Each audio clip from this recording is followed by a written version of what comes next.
So okay mga paps, musta pala? Ngayong araw pala, meron lang akong i-review na battery para dito sa impact wrench natin, okay? So simulan na natin to mga paps. So ganito mga paps, napakasaya ko ngayong araw na to kasi natanggap ko na to. Ito yung yung battery na binili ko. Okay. Ito kasing X-Titan namin, syempre katagalan niyan, yung isang set ng battery ko, yung isang battery ko sira na. So isa na lang ginagamit ko. Ngayon, okay naman siya pero hindi na siya ganun kalakas tulad ng dati. Etong battery na kasi to, etong battery na to, ito yung yung stock battery niyan, ito ay 10 cell, kung di ko nagkakamali, 4Ah lang to.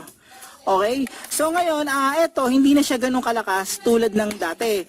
Ngayon ang ginawa ko, may binili akong bagong battery ito. Yan, etong Tansu na 15 cell 6Ah battery. Okay? So itong battery na to, medyo may kamahalan to. Wala ganun talaga kahit mahal Pero may mas mataas pa rito. Tapos ito, yan 15 cell yan.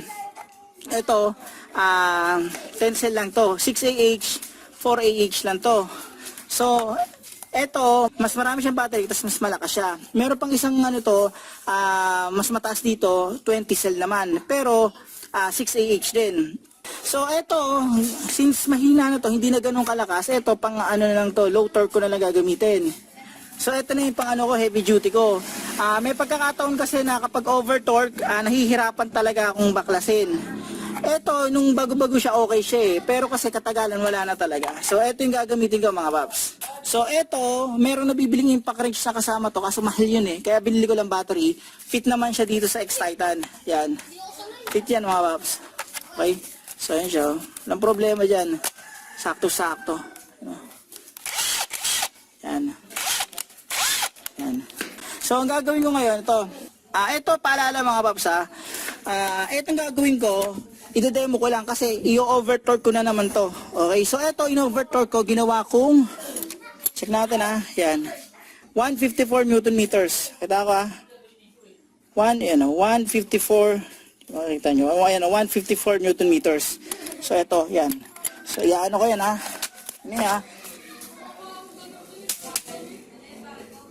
yan. So overtorque na to mga paps ito, i-demo ko lang pero wag nyo gagawin yan kasi 100 lang yan, 110 okay na yan. Ito 154 Newton meters. Ngayon try natin. Yan. So tignan nyo So ito siya.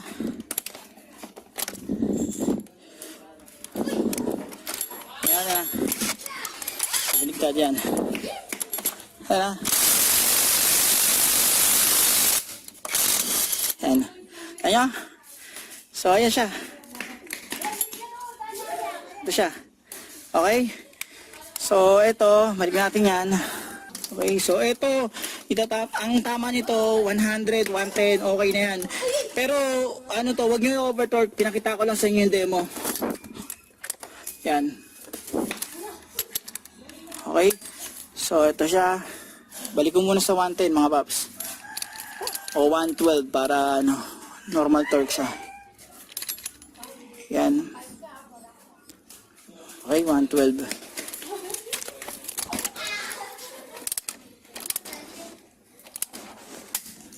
Okay. So may susubukan pa tayo mga paps Ito, tataasan ko pa yung torque niyan. So ito naman ang tatanggalin ko mga paps. Pero bago ko tanggalin, hihigpitan ko pa rin yan. Ito, sinet ko sa 168. Yan Kaya ko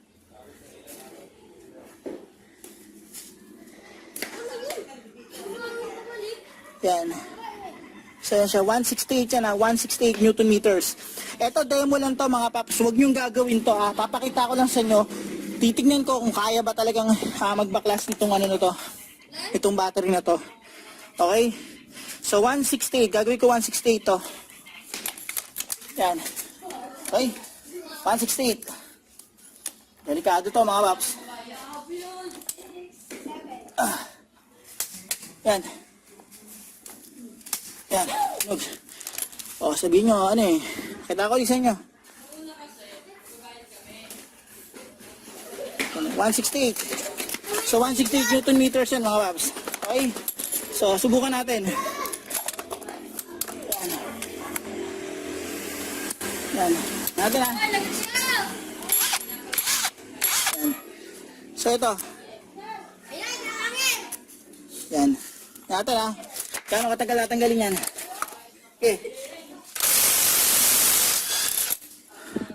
Ayan. Kata nyo, ilang segundo, 168 Newton meters.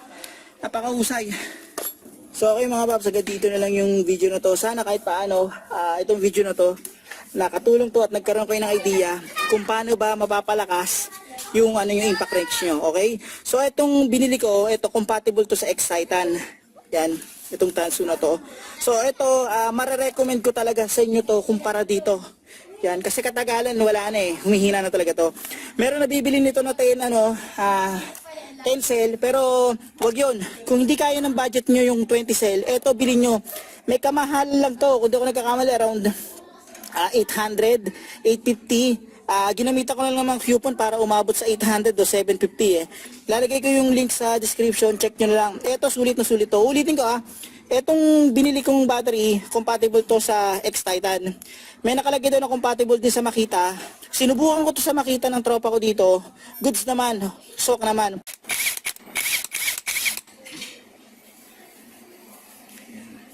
Sige. Tanggalin mo ulit. Natin to. Hindi ko lang alam kung kakasya to sa ibang brand. Paano mga paps, maraming salamat sa inyo.